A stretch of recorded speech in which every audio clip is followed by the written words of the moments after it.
Welcome to United Matters channel. Eric Ten Hag has promised a huge United comeback tomorrow as we take on Rio Betis. Smash the like button, comment and share. If at all you're watching us for the very first time, lower right bottom corner is the place to be. Smash the black button that has the word subscribe. Bad story coming in through this evening in the pre-match press conference as Eric Ten Hag confirmed to us that Marcel Sabitzer is out of the game of Rio Betis. We don't know why he's not playing. This has really raised my suspicions that even the game of Liverpool, the reason as to why they never brought him early enough, he might have had a knock in his one of the feet, and this has forced me to go all out and really look at the injury record of him. But it's really good. It really looks decent for this guy that is Sabitzer, and I'm going to flash it over to you. And then Anton Martial, after seeing photos of him in training with the team, we are excited, and Ten Hag again told us that no way Anton Martial is going to be part of this game of football. But it's good to see to him that that he's back in the group training, and I don't know whether on Sunday he's going to be available to play against Southampton. So, guys, let's set this rolling. First and foremost, this came out fast. Let me show you some of the photos. Those are the United players training in the snow. That is it at Carrington.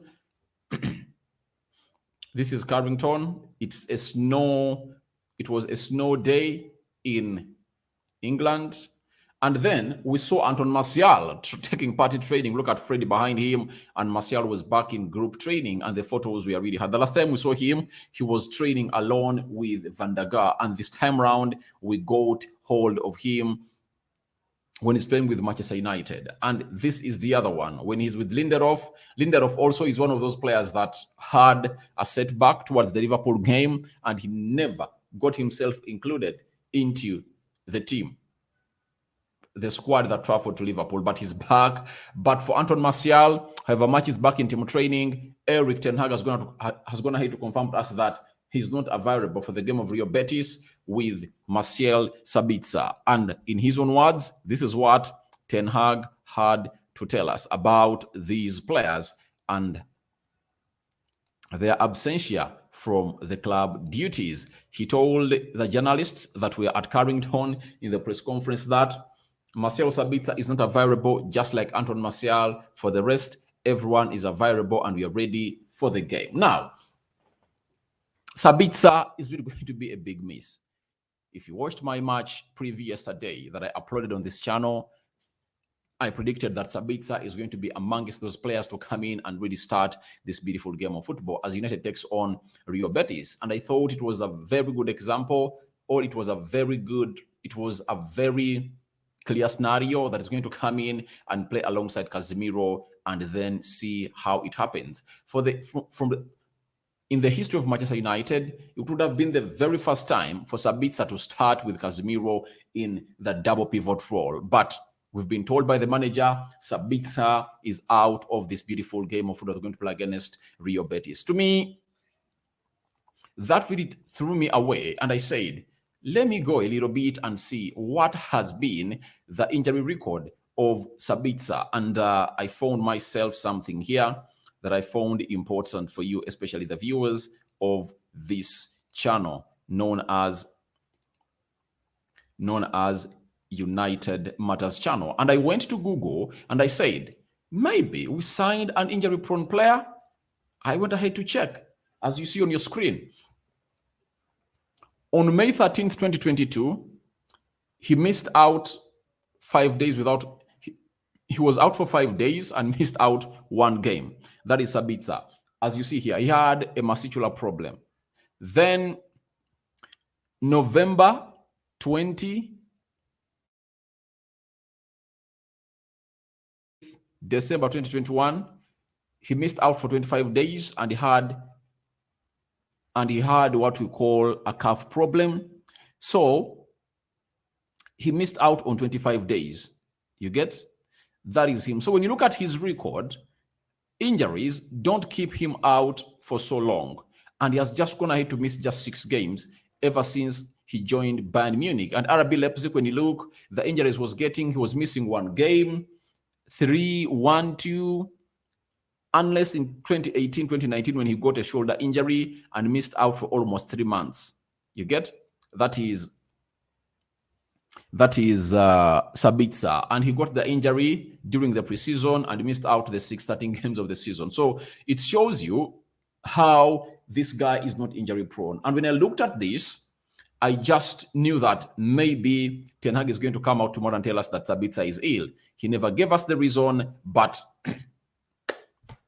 he's out of the game. And but we might see a surprise because Ten Hag never stopped to surprise us. Remember, on the game of West Ham, he told us that Luke Shaw, Sancho, and Fred are really ill. So none of those were expected to take part into the game of the FA Cup 5th round that saw us beat West Ham 3-0. But surprisingly, we saw Fred come in and start the game. So for Erik ten Hag, he's unpredictable and no one knows his ways, and let no one lie to you that he is really predictable. He's unpredictable in the way he does his things. And for Sabitzer, it's really worrying to me because I wanted to see him play alongside Casemiro. Because when he gets integrated into this team and plays with Casemiro, I believe the likes of Fred, Scott McTominay will find their better positions to play at Manchester United, and those are supposed to be bench players. And maybe in the summer they might find their way out of the club of Manchester United. Smash the like button, comment and share. I'm having Ibijiro Prita. What has happened to him? The manager has not given us a reason as to why he's going to miss out on the game. But I believe he's going to come out and tell us that he's ill. That's it. And you know how protective Erik ten Hag is to the problems his players are really having.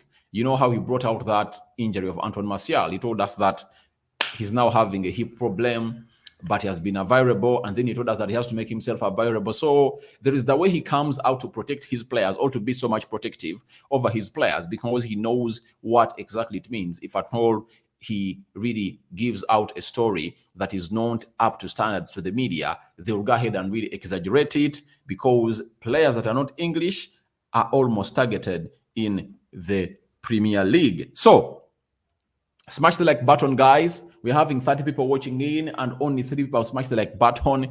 Comment, not comment it. Like that button. Then I'm having John Manda. How are you, bro? And tomorrow we'll win the game. All right. I'm going to bring you what Ten Hag said about the game of tomorrow and how he expects United to bounce back like no other. Hello, brother. Will Martial be part of the game? Ten Hag has told us that Martial and Sabitzer are out, but I won't be surprised if at all one of those appears tomorrow on the field, because he might have a very good training session today and feeling like I'm okay to play tomorrow, and he might make it on the bench. You never know what's going to happen for Antoine Martial, but let's wait and see. I think 3-4 hours to the start of the game, that's when the players arrive at Old Trafford. I'll be here and I'll try to let you know whether he is back, because those players that are going to be part of the match squad arrive and we get to know the entire match squad like 2, 3, 4 hours to the game that is going to be played tomorrow. So keep tight onto my Twitter account, that is at Rokani Media Football. Then you'll get the updates on whether Antoine Martial is going to be available or not, depending on the situation that is going to train today. And I think the training is done. They've already assessed him. And will the manager hurry him back? I don't know. But you never know, he might make it to the bench. So let's wait and see how that is going to happen. Then I'm having Opio Ivan. Good evening, Rokani. Will Bruno is going to play tomorrow. Bruno Fernandes is going to play tomorrow. And I predict that's going to even be the captain, because I think Rafael Varane is going to partner Lisandro Martinez, or Lisandro Martinez is going to partner with Lindelof to play into that central defense as we take on the team known as Rio Betis at Old Trafford. Then I'm having Farida Bint Yusuf. Good evening, bro. Is Casemiro going to play? Let me show you this. Let me bring it back onto the screen and see it yourself. Ten Hag has told us that it's only Sabitzer and Antoine Martial that are unavailable. And he told us that for the rest, everyone is available. We are ready for the game, meaning that even Casemiro has taken part into training today and is 100% available to take or to play in the central defense midfield position of United, as we talk on the former Spanish side used to play against when he was playing for Real Madrid. That is Rio Betis. So if at all you're asking about Casemiro is going to be available tomorrow. And Allport, I think I've also answered your question. Casemiro has been past fit. He's going to be available for the game you're going to be playing against Rio Betis. Now, let's go to what Erik ten Hag said in the press conference. The other things that he really knocked all said about. First and foremost, he was asked on whether the players let him down. He said, no, we are in the same boat. We do it together. We win and lose together. We made a mess on Sunday, and we have to deal with that. I think the reason as to why Erik ten Hag is owning this with the players is simple. We've been having a very good run. We've been having a very good run ever since we came out of the World Cup. We've played close to 23 games, and we've lost only 2. So it shows you how a good run we've been having. And Ten Hag can't go out to sledge his players that they let him down, because he knows that they have been doing a very good job. And that blip came in through. But what made it worse are the 7 goals that Liverpool put past us at Anfield. That's it. But I mean, we are going to go on and really put up a very, very good performance as we take on a side known as Rio Betis. Then Ten Hag on lessons from Liverpool, he said, we have to set conclusions, and we talked about it. We have seen the game. We have to rest and bounce back. So this is where I got my title from, that the bounce back that Ten Hag is really anticipating from his players is one of those that we've never seen before. And even the manager of Sporting Lisbon, if at all I'm exact, let me try to look out on what he said and really show you that he's also afraid of Manchester United, because he just said that we are like Pellegrini, right? Let me check for Pellegrini. There is something Pellegrini said after Ten Hag saying that we are going to bounce back. Pellegrini had already held his press conference and talked about United on how they are going to bounce back. And there is something he said about United. There is something said about United that I really want to come out and really put out here. All right, I've gotten it here.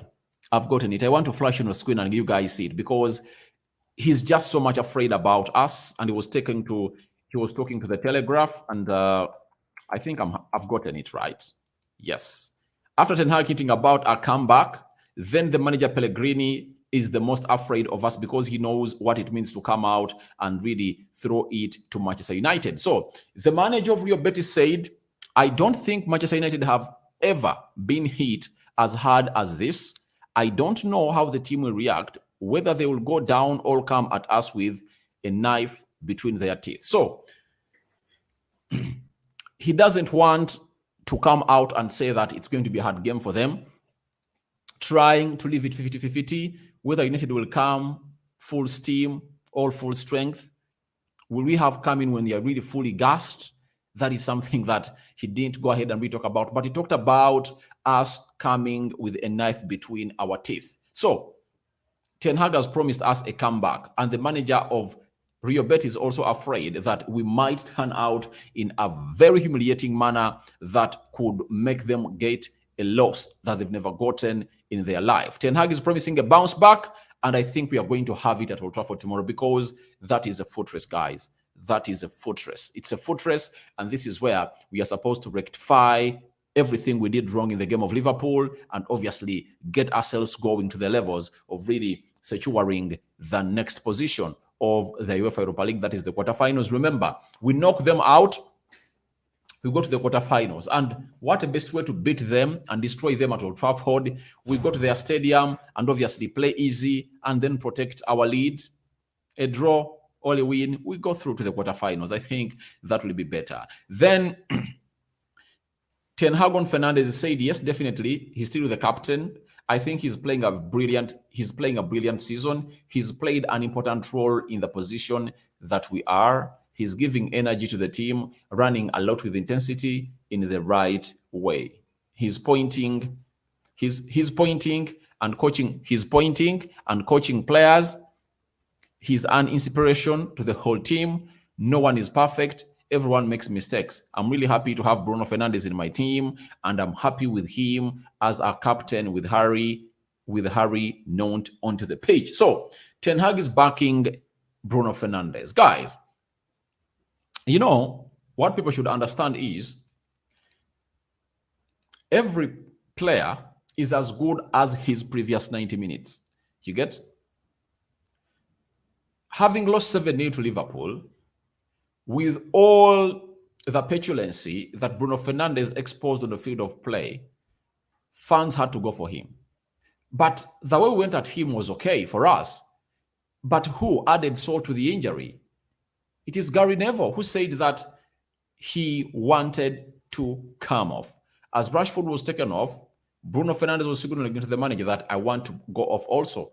Yet that wasn't the case. When you watch the video, it evidently showed that he was just asking on his new playing position in this game as we are playing against Liverpool. That is Bruno Fernandes for you. So the manager is so much in protection of the player. And when you look at his stats, he has close to 115 goal involvements in 150 games. This guy is ridiculous. To me, I just want Bruno to become a less petulant player. And when he does, he's going to be one of those players that will come in here and obviously be proud about at Manchester United. But we are proud of him. I'm proud of Bruno Fernandes. And let me tell you this, he's one of those players that if at all you tell me that he's not going to be part of the game, I'll shiver because I know what he does. I know what he does. So Erik ten Hag has gone ahead and really said that about Bruno Fernandes. He's protecting his captain and he wants him to be at the club of Manchester United. And he really believes that he's really one of those that is expected to go on and really take us to the next levels where we are supposed to be. Then let's go into your comments, guys. Barrister David, how is bidding stands? The bidding is simple. The Qataris are expected in Manchester next week on Thursday. They are going to be given access to the player contracts, to all the financial documents of Manchester United. And on next Thursday is when they are choosing the person who's going to take over the club. So whoever is going to come up with a huge bid that the Glazers are going to be interested in is going to take over the club of Manchester United, and they will see who is really going or willing to do that. And I think it's all the Qataris. I think next week, it's a very huge week in the United takeover because the Qataris are 100% willing to take over the club. They're going to send representatives on next Thursday to Manchester to to meet with the Rain Group and obviously be shown the financial documents, the financial stand. They're going to tour Old Trafford. They're going to tour Carrington to see how much those facilities need to be improved. Then they'll go on and really make the second bid. Whoever comes out as the highest bidder with the second bid is going to take over Manchester United. That's it. And when you look at how things are really going in through, I think the Qataris are really having a very huge age to take over the club. Football Power Hour. Big up, my bro. Love your content. Thank you for watching in. Then I'm having Old Port Charles. How is Casemiro's fitness? Casemiro is available for selection tomorrow as we play Rio Betis. Bijura Prita, I wish him to play against Rio Betis because we need him so much. All right. I think you're talking about Casemiro. Obviously, he's going to be available. How are you, bro? That is Amido. I'm good. How are you doing, my brother? Then Wilfred Sinju. Why won't Sabitzer not play tomorrow? Erik ten Hag has told us that he's not available. I don't know what has really happened with him. I cannot come here and speculate, but the manager has told us that he is not available with Anton Martial. But shockingly, Anton Martial has been seen in training sessions with Manchester United. He has been seen today. So I don't know whether he's going to make it to the team or not, but he has been captured or spotted in the training sessions of Manchester United. Barrister David, I'm sorry for Southampton. Why are you sorry for Southampton? Because you think that we are going to thump them up. It's not an easy team, and they can come at Old Trafford and give us a game. You know, What we have to do tomorrow is to go ahead and really beat. We have to beat.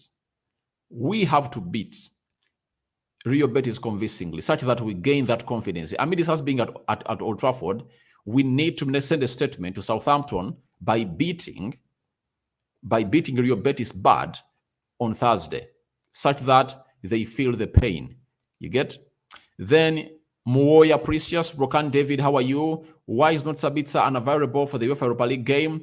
Eric Ten Hag has not given us a reason, but he has told us he's unavailable. Whether he's sick, he has an injury, no more light has been thrown, but he's really out of that game of Thursday. Whether he's returning on Sunday, we wait for the press conference on Friday. Oburu Emmanuel, hey bro, thanks for the update. I would like to get more about Mason Greenwood situation. Mason Greenwood, United are really planning for his return, and they are just trying to really get a perfect way to see to it that he returns when the fans are not going to react badly at him. So it said they are planning a TV interview and very many other stuffs, and they're taking him through what we call therapy and a rehabilitation to get him back to where he's supposed to be. But don't expect him this season. Don't expect him this season. I know he's going to return in the preseason because there are very many teams that are really calling in for his signature on loan, but the club of United has said no to it. They are still doing investigations, but very soon we'll be knowing the ultimate decision made by the board of United. But Joe Glazer and Avram Glazer are going to be pivotal into making the decision of whether he's staying or going. And when I heard that it's Joel Glazer and Avram Glazer, the way they want money, they are not going to let him go because they know he's one of the great talents in his age, and they might find themselves saving close to £100 million for signing Harry Kane. If Greenwood is back, trust me, he can lead that line and score very many goals for United because I think he's better a number 9 than a wide right forward. I wish Eric Ten Hag plays Casemiro and Bruno, then Sancho as number 10.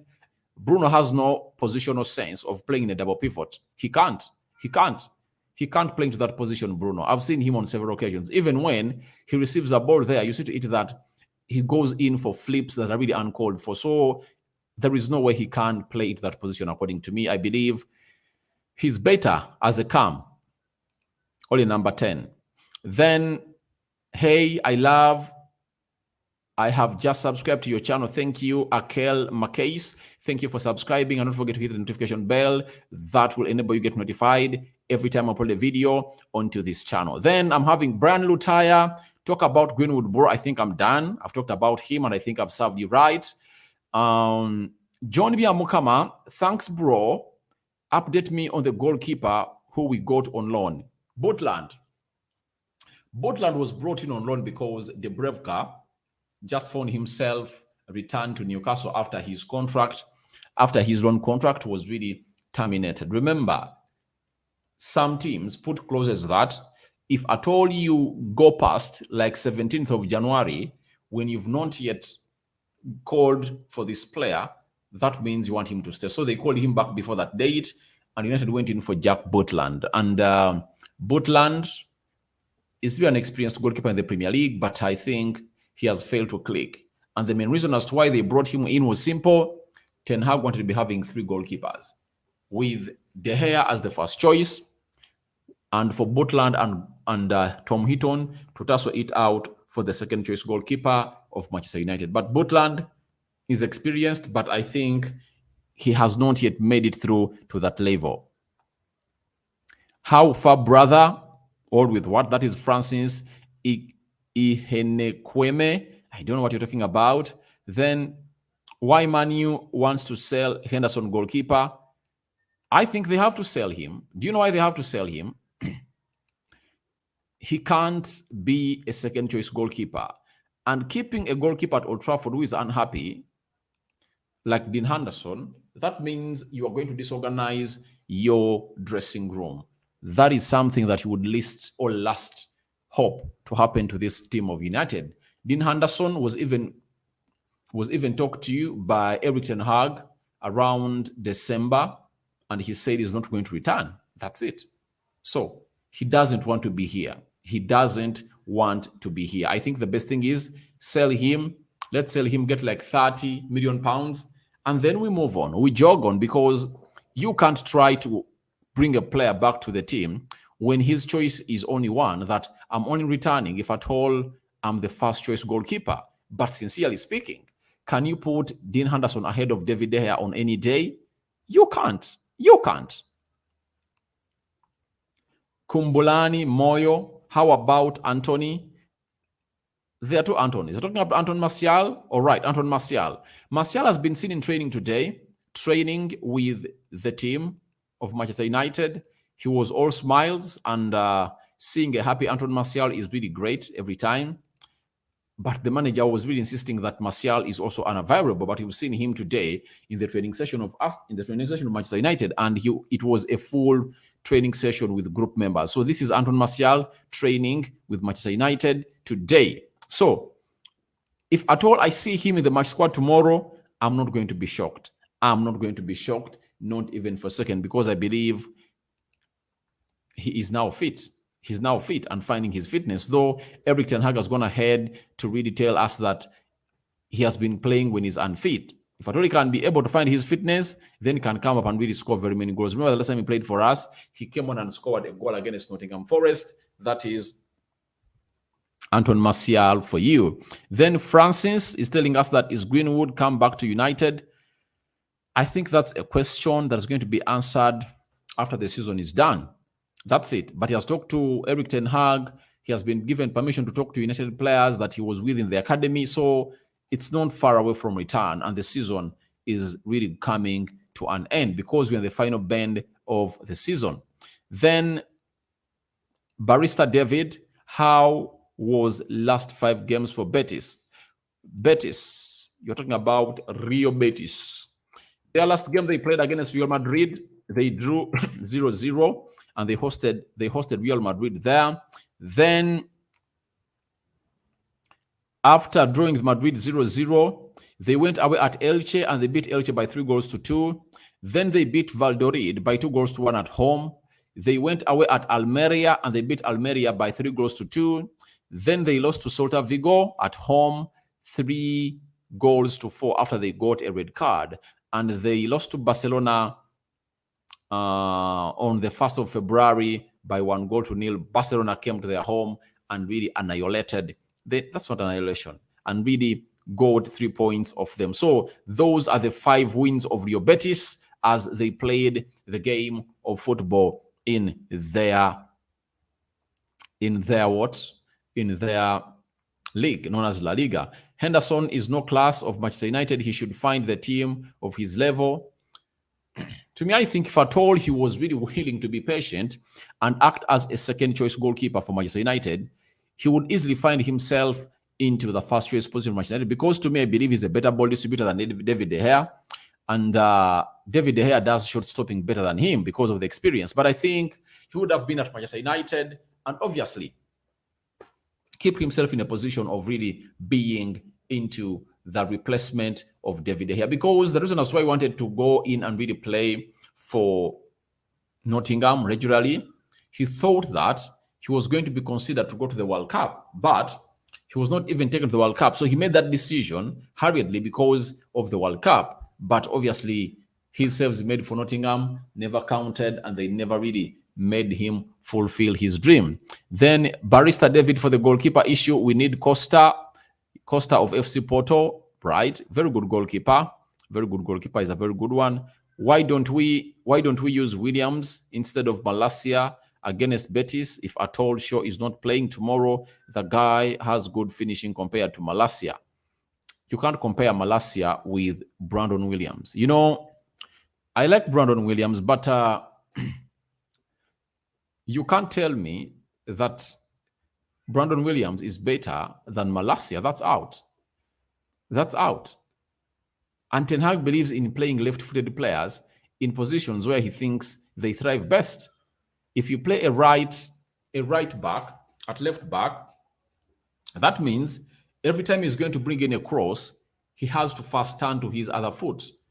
Although the left weak foot of Brandon Williams is not bad, but I see no reason of fronting such a question. So, Mr. Bees, I think Malacia is better, but he just needs to improve on his end product for his game. John Yamukama, bro, I think it's better to get Ramos than Kane, who is aging and costing high. That's it. To me, I've told you that if I was Erik ten Hag, I would have gone in first for Benjamin Šeško. If Benjamin Šeško fails, I go in for Goncalo Ramos, 80 million euros, very cheap player. And when you look at the way he scored 2 goals yesterday, he just showed you that he's a very good number 9 that even does the hold-up play that calls for the involvement of his fellow players on the field of play. Yeah, to me, I don't agree with the signing of Harry Kane. Then Oluport Charles, is United still keeping their attention on Bellingham? Yes, they are. Yes, they are. And they're only waiting for the decision on who is going to be the new owner of Manchester United. And obviously, the budget is going to be fronted, and then decision is going to be made by Erik ten Hag and the board. Then Brian Lobega. Then what about Mbappe coming to United? That's far. That's a far fetch, according to me. It's a far fetch, and I think let's wait and see in the summer, because Real Madrid look like they also want to go ahead and really get him back. Then Moses Okia Rokani. I prefer Šeško and Ramos than Kane. Me too. Me too. I agree with you. I agree with you on that. Šeško or Ramos. Then Ibijiro Prita, but Henderson doesn't have great game reading. He deserves to be an understudy of David De Gea, but he doesn't really like that. He doesn't really like that. Then Calvin Hamilton, can't wait to see Mason Greenwood playing in Manchester United shirt again. All right. Let's pray to his heart that he really comes in through and really plays. Then Wisdom, good luck. Is Casemiro back, bro? Casemiro is back. Casemiro is back and is up for selection for tomorrow's game against Rio Betis. Then Bijiro Prita doesn't have a good game reading. All right. He needs to up his game of certain aspects. That's it. So, lastly, as we wind up, Ten Hag has spoken about the response of Manchester United tomorrow and said, yes, the players reflected well. We also know in the season, setbacks will always be there. This was a huge setback, clear, but we had a run with 23 games with 1 loss, and that was the second. It had a lot of lessons in it, and it can help us in the future. What a wake-up call that we got against Liverpool, though it was really shaming. We were really below average, especially mentality-wise. We want to win trophies, and you have to act different. After Sunday, we got a big lesson. We take it, and we have to move on. Look forward, use all the energy, and focus onto the next game. And the next game is against Rio Betis. This is where we expect United to go all out and really thump this team like no other as far as this UEFA Europa League is concerned. Guys, thank you very much for watching in. This is Rokan David. Smash the like button, guys. And I think I've read all your questions. And obviously, is Casemiro back? I've told you he's back. Then I'm having Wilfred Sunju. I prefer Lautaro Martinez and Ramos, Nol Vlahovic than Kane. I think for me, I don't want Lautaro Martinez. Why? He's short. That's it. And I like players who are tall. Benjamin Šeško, Victor Osimhen, Goncalo Ramos, who are really going to come into these physical battles and obviously win them. I believe Lautaro Martinez, for the previous one season, he has dropped off. He has dropped in form. He was firing in, but I don't really admire having him at Manchester United. So, guys, thank you very much for watching through. Smash the like button, comment, and share. Rokan David is my name. That's what I had for you. And I think I'm keeping the promise that on a daily, I'm going to be coming in here live and talk to you. Then Brian Lutaya, Ken is old. Obviously, is old. May the Almighty God bless you abundantly. Sign up for now. See you later. Bye-bye. We are going to the Champions League game. PSG, Bayern Munich, AC Milan. AC Milan, Tottenham Hotspur. Not so. I'm out. Barrister David, I don't know why Ten Hag doesn't want to give Pelestri a chance. Let's wait and see whether tomorrow is going to be part of the match squad, and maybe he'll get a chance. I'm out.